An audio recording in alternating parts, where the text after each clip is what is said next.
What's up, everybody? It's your girl, Quita OG, and it has come to my attention that there's supposed to be an epic battle tonight between Erykah Badu and Jill Scott. See, what we have here is another example of how nobody want to give Quita her flowers. Let me tell you a little story about Erykah Badu. I know Erykah Badu from back in the day, 1980, 81. My cousin Quanta came to me and said, yo, Quita, I got an idea. These dudes don't know how dope we are as women. So let's put together a female rap group. I said, bet. I ain't really want to be in no group, but I was known as a battle rapper around the hood. You know what I'm saying? My most epic battle was with Vicious V. Y'all know her today as Viola Davis. Yeah, y'all didn't know about that, right? Yeah, I got receipts on everybody. I murdered Viola. I turned to Erykah and I said, now that's how you get away with murder. You know what I'm saying? And she took my saying. Everybody know that's my saying. Every time I murder somebody, I say that's how you get away with murder. She took my saying and made a whole series. Anyway, so I ain't really want to be in a group like that, but Erykah had some skills. She wasn't me, but she turned into my little protege. So I said, yo, you need to be in a group. So we put the group together. They was called the Oils and the Incense Girls, right?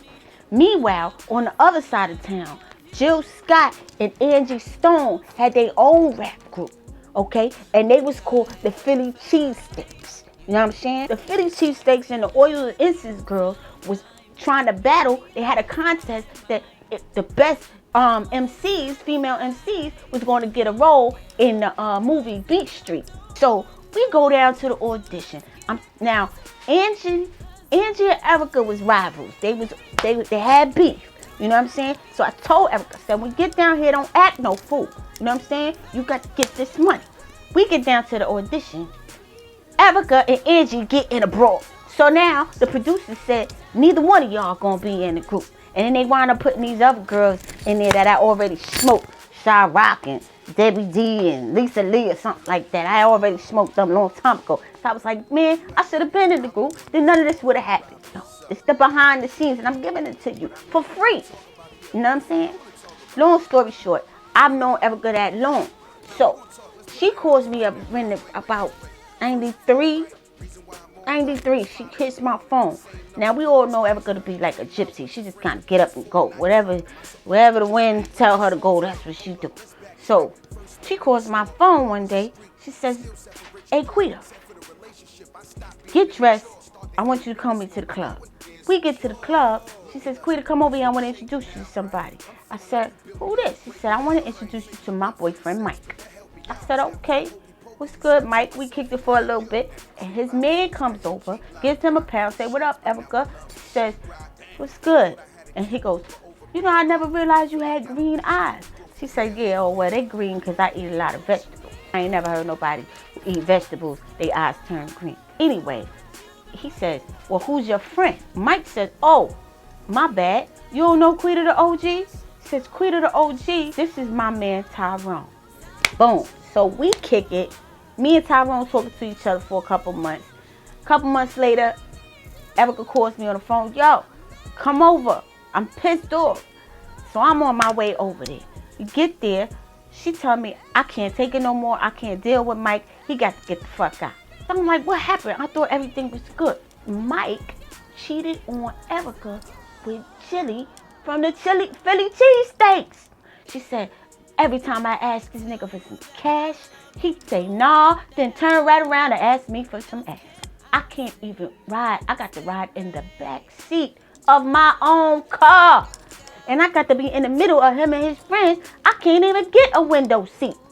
Next thing you know, about 45 minutes later, this nigga Mike comes walking through the door. She says, get your shit and leave. Mike says, but I ain't got no ride. She said, give me my keys.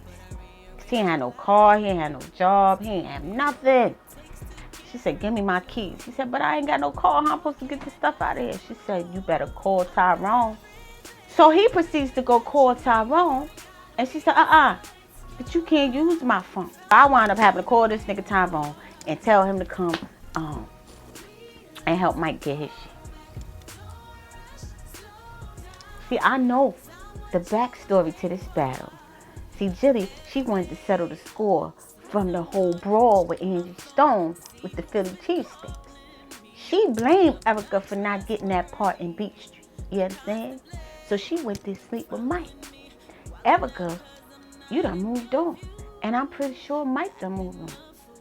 And the Mike they was fighting over, y'all know today, is Iron Mike Tyson. Now that's how you get away with murder.